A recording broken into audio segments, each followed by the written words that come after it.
वक्त मैं द्वारका में हूँ। टैक्सी जो हमने आगे से यहीं से बुक करी है दर्शन करवाने से पहले भट द्वारिका के वाली देख लो गाड़ी है। रुक्मणी मंदिर नागेश्वर महादेव के यहाँ पर हो रही है काफ़ी ज़्यादा भीड़। गोपियाँ नहाने आती थी गोपी तालाब ऐसा वगैरह करके जाना पड़ता वरना पहले भेट द्वारिका का करेंगे। पहले दर्शन कर जाते हैं, हमारे दर्शन हो चुके हैं। और भाई अब हमने कर लिया रिक्शा क्योंकि रिक्शा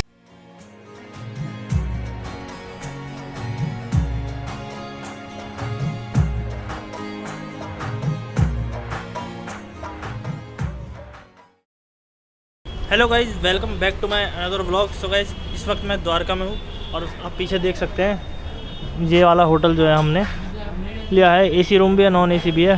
फ़िलहाल ये रूम जो है हमको 1200 के आसपास पड़ा है, मतलब ठीक ठाक कंडीशन है, ज़्यादा बुरी भी नहीं है। और आप सीधे देख सकते हैं इस वाले जो गेट दिख रहा होगा इससे बिल्कुल जस्ट इधर के साइड में ही है। और जो सामने आप सीधे जाके लेफ़्ट होंगे ना तो वहाँ से आपको द्वारकाधीश टेम्पल का नज़ारा देखने को मिल जाएगा। हालांकि जो ये वाला गेट है इसके साइड से भी लेफ्ट में जाएंगे तो आपको द्वारकाधीश का एरिया जो है देखने को मिल जाएगा। अभी फ़िलहाल द्वारकाधीश से पहले बेट द्वारका जाना बहुत ज़रूरी होता है, वरना यात्रा जो है अधूरी मानी जाती है। तो इसी वजह से हम पहले बेट द्वारका जाएंगे, बट उससे पहले आपको थोड़ा सा मार्केट का नज़ारा दिखाएंगे और फिर पेट पूजा करेंगे और फिर टैक्सी बुक करके बेट द्वारिका जाएंगे। टैक्सी वाले का क्या चार्जेस है वो आपको बताएंगे और बेट द्वारिका से हम कहाँ कहाँ जो डेस्टिनेशन है एक्सप्लोर करते हैं सब चीज़ आपको दिखाएंगे। तो वीडियो में बने रहेगा। चैनल को सब्सक्राइब, लाइक, कमेंट जरूर कर देना भाई। ट्रेन वाले ब्लॉग को बहुत प्यार दे दो, इन वालों को भी प्यार दे दो। तो चलिए चलते हैं। ये यहाँ का छोटा सा मार्केट है, छोटा तो नहीं है, बहुत बड़ा है। फ़िलहाल जिस एरिया में मैं हूँ काफ़ी छोटा एरिया है वो। और इधर सब में आपको खाने पीने के सामान और धर्मशाला भी मिल जाएगी, जो कि आपको 200 से 300 और 500 रुपये में रूम वगैरह जो भी आपको चार्ज करिए। होटल दिख रहा हूँ ये भी आपको 1300 रुपये में रूम दे देगा। और इससे भी सस्ते रूम है, पर डिपेंड करता है वो सीज़न क्या चल रहा है। अभी फ़िलहाल ऑन सीज़न चल रहा था, इसी वजह से सब कुछ महंगा है यहाँ पर। टैक्सी जो हमने आगे से यहीं से बुक करी है इस साइड की तरफ। आगे से हमने टैक्सी जो है बुक करी है क्योंकि हमें 1600 रुपये में 4 जगह घुमाएगी। कौन कौन सी जगह वो भी बताऊँगा थोड़ी देर में। तो दर्शन करवाने से पहले भट द्वारिका के उससे पहले हम थोड़ा पेट पूजा कर लें, क्योंकि रात से मतलब रात को खाया था और सुबह से हमने कुछ खाया नहीं है। तो अभी फ़िलहाल हमने यहाँ पे गुजराती मारवाड़ी थाली ली है जो कि 150 रुपये में पड़ी है। कुछ इस तरह की यहाँ पे मिल जाती है। तो गुजराती मारवाड़ी में आपको रोटी मिल जाएगी, आलू की सब्ज़ी मिल जाएगी, सांभर मिल जाएगा और ये साग वाला कुछ है और ये चने और ये पापड़ और जलेबी और ये मट्ठा मिलेगा।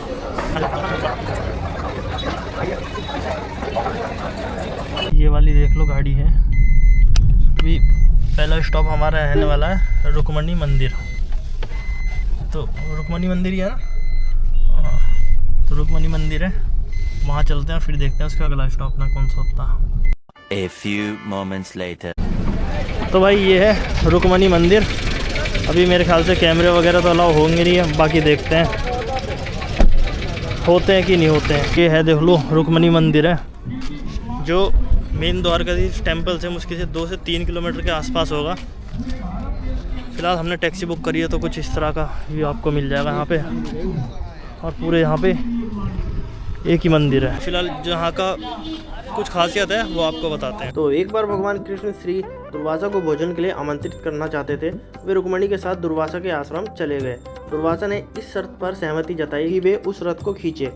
वे सहमत हो गए, लेकिन रास्ते में रुक्मणी जी को लगी प्यास और उन्होंने भगवान श्री कृष्ण से मांगा पानी। उन्होंने अपने पैरों से धरती पर प्रहार किया और गंगा बह निकली और रुक्मणी जी ने पिया पानी, जिससे उनकी प्यास बुझ गई। लेकिन दुर्वासा जी को आ गया गुस्सा, क्योंकि उनसे पानी के लिए नहीं पूछा गया था। और दुर्वासा एक ऐसे ऋषि के रूप में जाने जाते हैं जो अपना आपा खो देते हैं, जो बिना सोचे समझे हर किसी को श्राप दे देते हैं। अपने क्रोध में उन्होंने रुक्मणी जी को भी श्राप दे दिया कि वह कृष्ण जी से अलग रहेंगी। कोई नहीं जानता था कि उन्हें कृष्ण को क्यों नहीं श्राप दिया, लेकिन श्राप के परिणाम स्वरूप उन्हें अलग रहना पड़ा। क्या श्राप वापस ले लिया गया, कोई नहीं जानता। कुछ लोग कहते हैं वास्तव में यह भगवान श्री कृष्ण थे जिन्होंने अप्रत्यक्ष रूप से दुर्वासा को अनजाने में श्राप देने के लिए उकसाया था, क्योंकि श्री कृष्ण को उसका अहंकार पसंद नहीं था। वैसे भी यही कारण है कि रुक्मणी देवी मंदिर द्वारकाधीश से सटा नहीं है, बल्कि कुछ दूरी पर है। इसलिए अगर आप द्वारकाधीश मंदिर जाते हैं तो एक बार रुक्मणी मंदिर के दर्शन जरूर कीजिएगा। दर्शन तो मेरे हो चुके हैं, ज़्यादा टाइम नहीं लगा, मुश्किल 5 से 6 मिनट लगे हैं। बट हाँ, लोग जो होते हैं ना धक्का मुक्की तक करने से तब भी आवाज़ नहीं आते हैं, अब क्या करें। और ये सामने छोटा सा लेक का व्यू।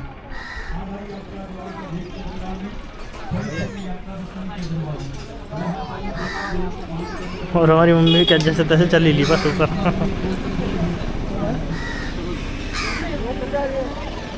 तो चलिए बाहर की तरफ चलते हैं। देख लो भाई, सारी भीड़ ख़त्म हो गई और स्पेशली जो औरतें होती हैं ना, काफ़ी ज़्यादा धक्का मुक्की करती है। तो चलो भाई अब चलते हैं यहाँ से भी अपने नेक्स्ट डेस्टिनेशन पर। कौन सी होती है, क्योंकि द्वारका भट्ट तो एंड में होने वाली है, देन उसके बाद हम द्वारकाधीश जी के दर्शन करेंगे। अभी चलते हैं, देखते हैं। और ये कुछ व्यू आप फिर से देख लो एक बार। रुक्मणी माता जी को बाय बाय करते हैं और अपना अगली डेस्टिनेशन पर चलते हैं।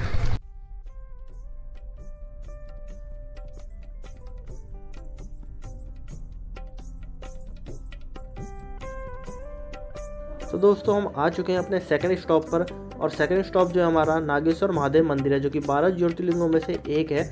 और इसका स्थान की बात करूँ तो इसका 12 ज्योतिर्लिंगों में से 10वां स्थान पड़ता है। तो ज्योतिर्लिंग के दर्शन करने से पहले आपको इस मंदिर के संबंध में कुछ विशेष बातें बता देता हूँ और कुछ पुराणों के अनुसार बातें बता देता हूँ। तो भाई सुप्रिय नामक एक बड़ा धर्मात्मक और एक सदाचारी वैश्य था। वह भगवान शिव का अनन्य भक्त था। वह निरंतर अन्न की आराधना पूजा पाठ करता रहता था। अपने सारे कार्य जो है भगवान शिव को अर्पित कर ही करता था। और सुप्रिय की इस भक्ति से दारुक नामक एक राक्षस बहुत गुस्से में रहता था और उसे भगवान शिव की यह पूजा किसी भी प्रकार से अच्छी नहीं लगती थी। वह निरंतर यही प्रयत्न करता था कि किसी न किसी तरह से उसकी पूजा अर्चना में विघ्न डाले। एक बार शिव भक्त सुप्रिय नौका पर सवार होकर कहीं जा रहा था। उसी वक्त दारुका नामक राक्षस ने उसकी बोट पर आक्रमण कर दिया। नौका पर सवार जितने भी यात्री थे उन सभी को पकड़कर अपनी राजधानी में ले गया और वहीं सभी को जेल में बंद कर दिया। लेकिन सुप्रिय जो है कारगर में भी अपनी निरंतर शिव की आराधना करने लगा। और अन्य लोग जो कि उसके साथ ही जेल में बंद थे उनको भी वह शिव भक्ति की प्रेरणा देने लगा। दारुका ने जब अपने सेवकों से यह समाचार सुना तो वो काफी ज्यादा क्रोध में आ गया और जिस कारागार में सुप्रिय बंद था उसी कारागार में वह आ पहुंचा। जिस समय वह कारागार में पहुंचा था उस समय जो है सुप्रिय जो है शिव जी की आराधना कर रहा था। उस राक्षस ने उसकी यह मुद्रा देख के अत्यंत भीषण स्वर में उसे डांटते हुए कहा कि तू आंखें बंद करके क्या षड्यंत्र सोच रहा है। उसके यह कहने पर भी शिव भक्त सुप्रिय की समाधि भंग नहीं हुई। और इस चीज से दारुका नामक राक्षस जो है और क्रोधित हो गया और अपने सिपाहियों को उसको मारने के आदेश दे दिए। लेकिन सुप्रिय जो है उससे भी भयभीत नहीं हुआ और वह एकाग्र मन से अपनी और अन्य बंदी की मुक्ति के लिए भगवान शिव से प्रार्थना करने लगा। उसे यह पूरा विश्वास था कि उसकी आराधना से भगवान शिव जो है उनको अवश्य छुटकारा दिलाएंगे। उसकी प्रार्थना सुनकर जो है शंकर जी तत्काल उस कारागार में एक उच्च स्थान पर चमकते हुए सिंहासन पर स्थित होकर ज्योतिर्लिंग के रूप में प्रकट हो गए। उन्होंने इस प्रकार सुप्रिय को दर्शन देकर उसे अपना पशुपत अस्त्र भी प्रदान किया। इस अस्त्र से राक्षस दारुका और उसके सहायकों का वध करके सुप्रिय शिव धाम को चले गए। भगवान शिव के आदेश अनुसार ही इस ज्योतिर्लिंग का नाम नागेश्वर पड़ा। वैसे दोस्तों 1600 शताब्दी के बाद छत्रपति महाराज के शासनकाल में औरंगजेब ने इस मंदिर की इमारतों को नष्ट कर दिया था। वर्तमान समय में इस मंदिर में खड़े शिखर का पुनर्निर्माण अहल्याबाई होलकर द्वारा किया गया था। और हर साल इस मंदिर में लाखों की संख्या में लोग आते हैं। महाशिवरात्रि में यहाँ पे बहुत बड़ा उत्सव होता है, मतलब बहुत बड़ा मेला लगता है और रथोत्सव मनाया जाता है। महाशिवरात्रि के ठीक 5 दिन बाद रथोत्सव मनाया जाता है।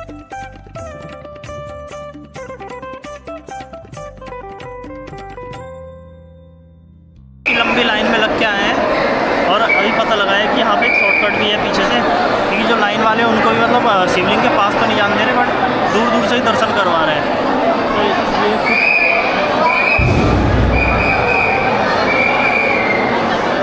इस तरह का यहाँ का नज़ारा है। अभी फ़िलहाल थोड़ी देर हम यहाँ पे बैठते हैं और फिर अपना अगली डेस्टिनेशन पर चलेंगे।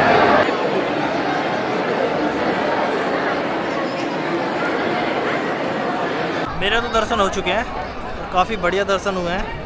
हालांकि इसमें भी धर्म का धंधा जरूर चल रहा है इस मंदिर में, पर दर्शन जो है मेरे परफेक्ट हो चुके हैं और मेरी जो माँ है इनका भी परफेक्ट दर्शन हुए हैं। और ये मंदिर के बाहर का नज़ारा है सारा। तो भाई चप्पल पहन ली है, मम्मी भी बिल्कुल रेडी है, मतलब भट्ट द्वारका के लिए। बट उससे पहले टैक्सी वाले से पूछते हैं कि भट्ट द्वारका से पहले हमें नहीं भट्ट नहीं बेट द्वारका, उससे पहले हमें कहाँ लेके जाना है। इस मंदिर से जाने से पहले सब एक बार कमेंट में ज़रूर बोलना हर हर महादेव। 1 hour later. ये हमारा तीसरा स्टॉप है गोपी मंदिर ही बताया जाता है। यहाँ पर एक तालाब है, तो उस तालाब में ना गोपियाँ नहाने आती थी।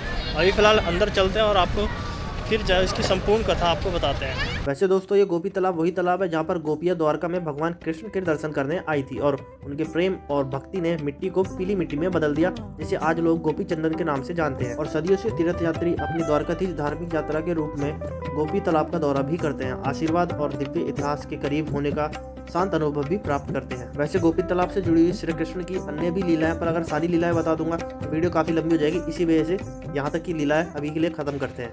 श्री गोपी जी श्री राधा कृष्ण का मंदिर है और ये गोलक धाम श्री लक्ष्मी नारायण मंदिर है भाई, देख लो।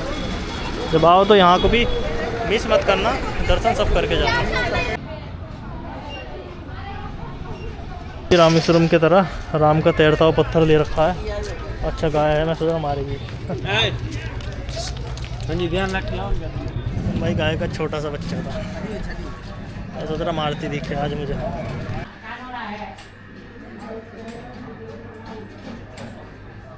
तो भाई देखा था आपने अभी थोड़ी देर पहले तैरता हुआ पत्थर, हालांकि मैंने पहले भी आपको दिखाया रामेश्वरम में, बट इसका भी देख लो, ये थोड़ा अलग टाइप का लगा मुझे। ये है गोपी तालाब प्रवेश द्वार, और भाई यहीं पे स्नान करती थी खुले में गोपियाँ। बहुत सारे मंदिर है, राधा जी मंदिर, बालाजी मंदिर, महादेव मंदिर और गोपी मंदिर और तिरुपति बालाजी का मंदिर भी है। भाई कौन सा मंदिर है जाऊँ, कंफ्यूज हूँ अभी तो फिलहाल। और भाई एक चीज़ तो है, यहाँ पे हर जगह पे ना धर्म का धंधा चल रहा, पैसे हैं तो सब कुछ है वरना कुछ नहीं। वही बाण। प्राचीन गोपी तालाब इस तरफ है, गोपी चंदन की खान, गोपी घाट इस तरफ है। कहा जाता है कि गोपियों के कपड़े कागा जाति के लोग लेकर कदम के वृक्ष पर चढ़ गए थे, तो उस स्थल के दर्शन कीजिए, कान गोपी को झूला झुलाइए। आइए गोपेश्वर महादेव मंदिर तो सुन लिया ना भाई, कहते हैं कि गोपी इस तरह मतलब झूला झुलाना आपको। कदम का वृक्ष था। ये है देख लो गोपी तालाब, यहाँ पर भी गोपियाँ स्नान करती थी आकर।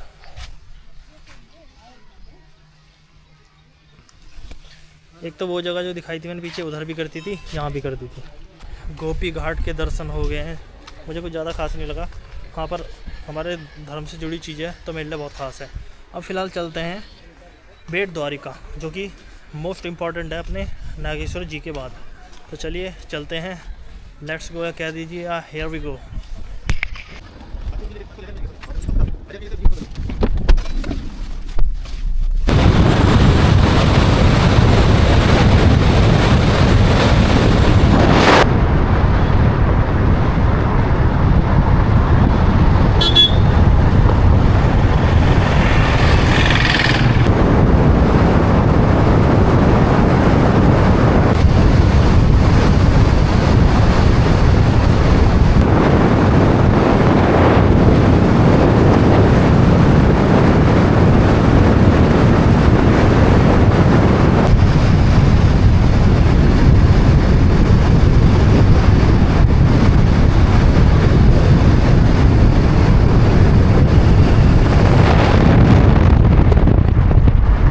A few moments later. भाई अब ये वाला जो देख रहे होंगे सामने पुल बन गया, अब यहाँ से आती है सीधा गाड़ी डायरेक्ट इधर पार्किंग में लग जाती है, और यहाँ से हमको ये रिक्शा वगैरह करके जाना पड़ता, वरना पहले जो था ना पल्ली तरफ जाके बोट से हमें आना पड़ता था। तो अच्छी चीज़ होगी, अपना पुल बन गया तो सीधा डायरेक्ट आओ और रिक्शा करो और अपना सीधा इसको पार करते निकल जाओ, इससे आगे टैक्सी नहीं जाती है। तो अपना सीधा आप यहाँ से बेट द्वारिका चलते हैं और वहाँ के नज़ारे दिखाएंगे कैसे है। मोबाइल कैमरा यहाँ पे अलाउ नहीं है, तो फिलहाल यहाँ पर अपने जमा करने पड़ेंगे। चार्ज क्या है वैसे? 10 रुपये मोबाइल का भी है। बस दोनों रख रहे हैं। मोबाइल कितना है अपने पास? मोबाइल 2 हैं। 2 मोबाइल है ना तुम पे? 2 मोबाइल है और एक है। तो 30 रुपये है भाई, आज जमा कर दो। अब बाद में आपसे बातें करेंगे, पहले दर्शन कर जाते हैं और अपना फ़ोन और मोबाइल कैमरा जो भी है लॉकर में जमा कर देते हैं। वैसे दोस्तों आमतौर पर लोग द्वारका उस क्षेत्र को समझते हैं जहां गोमती नदी के तट पर द्वारकाधीश मंदिर है, लेकिन कम लोग जानते हैं कि द्वारका को 3 भागों में बांटा गया है। मूल द्वारका, गोमती द्वारका, बेट द्वारिका। मूल द्वारका को सुदामापुरी भी कहा जाता है, जहाँ सुदामा जी का घर था। और गोमती द्वारिका वह स्थान है जहाँ भगवान श्री कृष्ण जो है अपना राजकाज किया करते थे। और बेट द्वारिका को भगवान श्री कृष्ण का निवास स्थान माना जाता है, जहाँ इस वक्त हम खड़े हैं। वैसे दोस्तों इस मंदिर से जुड़ी हुई एक रोचक कथा भी है। यह कथा जो है द्वापर युग से जुड़ी हुई है, जब सुदामा जी अत्यंत गरीब थे और गरीबी में समय जो है अपना व्यतीत कर रहे थे। तब सुदामा जी कृष्ण से मिलने गए तो भेंट स्वरूप उनके लिए एक कपड़े में चावल बांधकर ले गए। वैसे तो पहले श्री कृष्ण के सैनिकों ने सुदामा जी को गेट के अंदर एंट्री करने से मना कर दिया था, क्योंकि वे काफी गरीबी हालत में दिख रहे थे। पर जब उनके सैनिकों ने श्री कृष्ण को सूचना दी कि सुदामा जी कई ऐसे आए हैं, अब यह बात सुनकर श्री कृष्ण की आंखें नम हो गई और श्री कृष्ण भागे भागे गेट पे गए और सुदामा जी को अपने महल के अंदर ले गया और दोनों एक दूसरे को गले लगा के रोने लगे। उसके बाद हमारे वासुदेव जी ने सुदामा जी का बहुत ख्याल भी रखा और इन्हें शानदार भोजन भी करवाया और सुदामा को रात भर वहीं रुकने की आग्रह भी। उसके बाद सुदामा जी जो कि कृष्ण के लिए उपहार के रूप में चावल लेकर आए थे, उन्होंने अपने जो चावल है कृष्ण के सामने पेश करे, जिन्हें कृष्ण जी ने प्यार से स्वीकार भी करा। और प्रत्येक मुट्ठी चावल के साथ जो है सुदामा जी की जो गरीबी है वो दूर होती चलेगी। पर उस वक्त सुदामा जी को वो चीज दिखाई नहीं दी। वो जब घर जाएंगे अपने, तब उनको वो चीज दिखाई दे जाएगी। और अगले दिन जब सुदामा जी अपने घर जाने के लिए निकले तो उन्होंने श्री कृष्ण से कुछ भेंट किया, कह सकते हैं कि उपहार की उम्मीद करी। हालांकि श्री कृष्ण उस वक्त उन्हें कुछ नहीं दिया। तब निराश होकर सुदामा जी जो है अपने घर वापस चले गए। और जब पोरबंदर पहुंचे, उनका घर पोरबंदर में था, तो वह आश्चर्य में पड़ गए कि उनकी जो एक छोटी सी झोपड़ी है वो महल में बदल गई और उनके घर सुंदर कपड़े और गहने और अनाज का भंडारा लग गया, जिससे हमारे सुदामा जी जो है आश्चर्यजनक हो गए कि ये कैसे संभव हो सकता है। हालांकि बाद में उन्हें पता लग गया था ये उनके वासुदेव जी ने ही करा है। इसी वजह से यहाँ पर ऐसा माना जाता है कि जब कोई तीर्थ यात्री पवित्र धाम में यात्रा पर आता है तो उसे द्वारकाधीश पर चावल अर्पित जरूर करने चाहिए। वैसे इस मंदिर का ओपनिंग और क्लोज टाइम मैं आपको बता देता हूँ। यह मंदिर सुबह 9 बजे से लेकर दोपहर के 1 बजे तक खुलता है और फिर बीच में बंद हो जाता है और फिर ये 3 बजे खुलता है और शाम के 6 बजे तक ये बंद हो जाता है। तो टाइम से आप आए और टाइम से निकल जाए, वरना मंदिर आपको बंद मिलेगा, जिससे आपको हो जाएगी निराशा। हमारे दर्शन हो चुके हैं और जो मेरी हालत है इस वक्त काफ़ी ज़्यादा गंभीर है, क्योंकि मंदिर का जो ढांचा है वही पता लगेगा। अंदर कैमरे और फोटोग्राफी तो अलाउ है नहीं, बट ये वाला जो है ना ऊपर का, ये मुख्य द्वार है भेंट द्वारिका का। अभी फिलहाल जो ये मंदिर है गली गलियों में खोया हुआ है और आपको जगह जगह ये फ़ोन और मोबाइल के रखने के लिए जगह मिल जाएगी काफ़ी सारी। खैर ये हमारा लास्ट दर्शन था। ये मारती है, हट जाओ, इधर क्या ना, हटो। ये देखो तो मैंने प्रसाद दे दिया। तो भाई ऐसी ऐसी चीज़ें भी होती हैं यहाँ पे। इधर है यहाँ पर, बट पहले चाय पी लेते हैं। आ जाओ। कितने का इलाज है? कितने का है? 10 रुपये, 20 रुपये, 20 रुपये। मम्मी को चाय की इच्छा थी, कल रात से परेशान थी, तो अब जाके मैंने चाय पिलाई है। अच्छी लग रही है।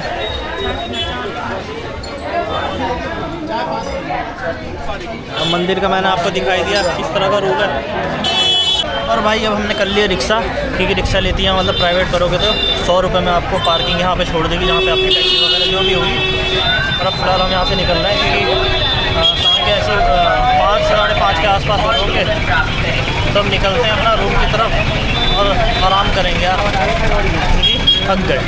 और एक चीज़, इस मंदिर का जो रूल है काफ़ी बढ़िया है, मतलब ज़्यादा भीड़ भाड़ नहीं थी, ठीक से काम हो गया अपना। मतलब पार्किंग में भी पहुंच चुके हैं। अब टैक्सी वाला अपना आ ही रहा है। थोड़ी देर में जो पुल देख रहे होंगे सामने, मैं जूम करके दिखाता हूँ। ये वाला पुल, इस पे चल के अभी अपनी फ़ोटोग्राफी करेंगे, थोड़ा वीडियो शूट करेंगे और फिर अपने रूम पे चलेंगे और आराम करेंगे। ये है वो पुल, काफ़ी बड़ा पुल है। नीचे जो आप देख रहे होंगे सारा समुद्र है और ऊपर है हमारा सॉलिड सा पुल, सॉरी पुल आवाज़ रपट रही है। अब यहाँ थोड़ी वीडियो शूटिंग करते हैं अपनी।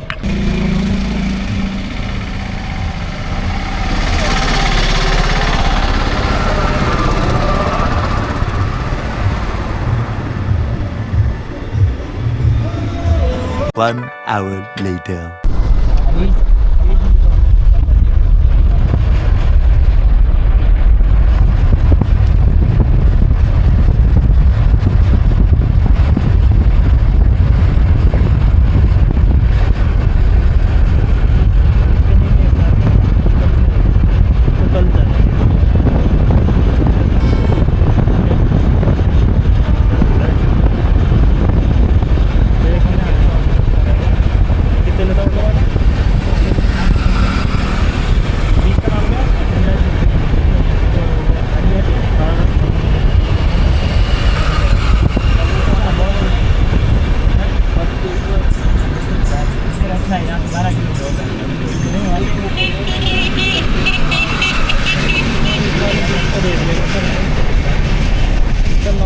मेरा भी इसमें, फिर ऑटो वाले करके फाइनली जो है आज की हमारी यात्रा हुई कंप्लीट। आज मैंने जो है 4 डेस्टिनेशन कवर करी है, जो कि हमें 1600 रुपये टैक्सी का चार्जेस देना पड़ा। तो पहली डेस्टिनेशन जो है अपनी कौन सी थी यार, मैं भूल गया अपनी, इसमें देख के बताता हूँ इसे। पहली डेस्टिनेशन जो अपनी थी भाई वो थी, एक सेकेंड, रुक्मणी मंदिर। और दूसरी जो थी भाई वो थी अपनी नागेश्वर महादेव, मतलब ज्योतिर्लिंग, 12 ज्योतिर्लिंग में से एक है। और ये मेरा छठा ज्योतिर्लिंग जो है मेरा कंप्लीट हो गया अभी फ़िलहाल। इसके बाद भाई अपने गए थे ये गोपी तालाब, उसके बाद गए बेट द्वारिका 1600 रुपये में। अगर आप इससे ज़्यादा जगह जाना चाहते हैं, फुल डे का करना चाहते हैं, तो भाई आपकी 2500 के आसपास आपको जो है चार्जेस देने पड़ेंगे। खैर जो मेन जगह है वो यही है जो मैंने आपको 4 बताई है। तो अगर कोई घूमना चाहता है तो आप इन टैक्सी वालों से संपर्क कर सकते हैं। 1500-1600 इतने लेंगे। अगर ऑटो वाला करते हो तो वो 1400 रुपये लेंगे। तो यही हिसाब है भैया का। अब भेड़ द्वारिका जरूर जाना, क्योंकि इसके बिना द्वारकाधीश की जो यात्रा है वो इनकम्प्लीट है, आपका धाम पूरा नहीं होगा। तो वहाँ जाना ना भूलना। तो उम्मीद करता हूँ वीडियो आप लोगों को अच्छी लगेगी, इसलिए चैनल को सब्सक्राइब कर दो और बेल आइकन को फोड़ दो और सपोर्ट करो और लाखों में पहुँचा दो मुझे भी, जिससे मैं भी करोड़ रुपये छाप सकूँ। तो करते हैं इस ब्लॉग का एंड। कल आपको दिखाएंगे स्पेशली द्वारकाधीश टेम्पल के बारे में कुछ ज़रूरी सूचना है और कैसे आप दर्शन कर सकते हैं, हर चीज़ आपको बताई जाएगी। उम्मीद करता हूँ उसे भी सपोर्ट करेंगे। तो जब तक के लिए सी यू एंड गुड नाइट।